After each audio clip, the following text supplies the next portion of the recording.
Alors bonjour, ici Sébastien Muniz de Solu Solaire pour vous parler un peu de qu'est-ce qu'il en est du 2024 avec le solaire au Québec.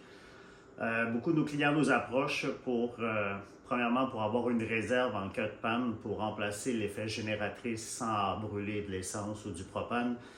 Alors ça c'est une des options des systèmes hybrides qu'on offre à notre clientèle. Un autre avantage, c'est l'autoconsommation, c'est-à-dire que l'énergie que vous allez produire va être consommée instantanément dans la résidence, alors ce qui fait que vous n'allez pas tirer d'Hydro-Québec. Et en même temps, une fois que la batterie est pleine, on a différentes options. Soit on décide de la garder pleine pour la vider le soir.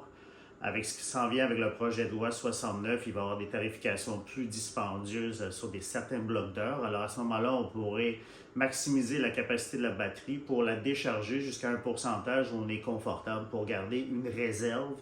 En cas de panne du réseau, à ce moment-là, on a encore une petite réserve jusqu'au lendemain matin, jusqu'à temps que le soleil se relève et le cercle se recommence. Les options sont multiples avec système hybride. Souvent, on a plusieurs entrées solaires, alors c'est modulaire. On peut aussi ajouter des batteries au fur et à mesure selon nos besoins. Ce qui est intéressant, c'est surtout les fonctions des systèmes hybrides. Souvent, ils ont deux sorties. La deuxième sortie pourrait être utilisée pour être fixée à partir d'un pourcentage où la batterie est à un maximum ou au lieu de réinjecter dans le réseau si on n'a pas été accepté au niveau d'Hydro-Québec avec un mesurage net. Alors, pour redonner 1 kW et avoir 1 kW de crédit, par exemple, avoir cette deuxième sortie pour chauffer votre ballon d'eau chaude. Quand la batterie atteint 89 ou 90%, on pourrait dévier l'excédent qui n'est pas eu consommé dans la maison directement dans un ballon d'eau chaude, un réservoir d'eau chaude, vous pouvez l'appeler comme vous voulez, ce qui est une pièce quand même assez importante de votre consommation électrique au domicile. Moi, personnellement, l'été, ici, comme vous voyez, j'ai à peu près 20 kW de batterie, j'ai un onduleur de 5 kW, j'ai 5 kW de panneaux solaires au toit. Dans mon pic en été, j'arrive jusqu'à faire 30-31 kW d'énergie. Je la consomme toute. J'ai à peu près tout. Mon panneau est subdivisé. J'ai que tout ce qui est 240 dans mon panneau qui est 100% utilisé par Hydro-Québec. Et tout le reste est sur un panneau secondaire.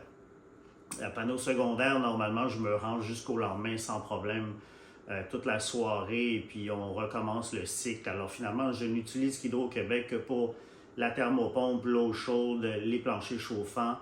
Ça s'arrête pas mal là. Pour tout le reste, je suis quand même autosuffisant avec mon système.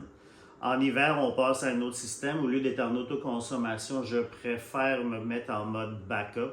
C'est-à-dire que ma batterie reste pleine dans tout temps au cas où il y a une panne de courant. Je suis dans un quartier où il y a beaucoup d'arbres d'âge assez mûr, puis souvent, ça peut tomber sur les lignes, on peut avoir des interruptions.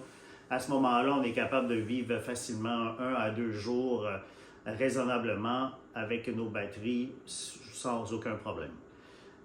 C'est de la beauté des systèmes hybrides. On a beaucoup de fonctionnalités avec la loi 69 qui s'en vient, comme je mentionnais, les blocs d'heures qui vont être plus dispendieux, on va être capable d'utiliser la batterie, optimiser cet investissement, qui est le plus gros investissement dans un système solaire et au niveau de la batterie. Alors moi, je trouve ça super intéressant. C'est ce qui m'a fait tomber en amour avec ces choses-là il y a à peu près une dizaine d'années maintenant. Lancer la compagnie également par la suite pour être capable de partager les connaissances acquises de différentes formations pour différents systèmes, puis maximiser honnêtement ce qu'on est capable de produire avec le soleil. Le soleil se lève presque à tous les jours, malgré des nuages, on produit quand même.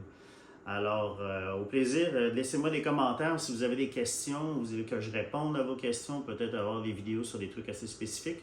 Je suis assez ouvert, on est au début, puis écoutez, ça me ferait plaisir d'aider des gens à se lancer dans le solaire au Québec.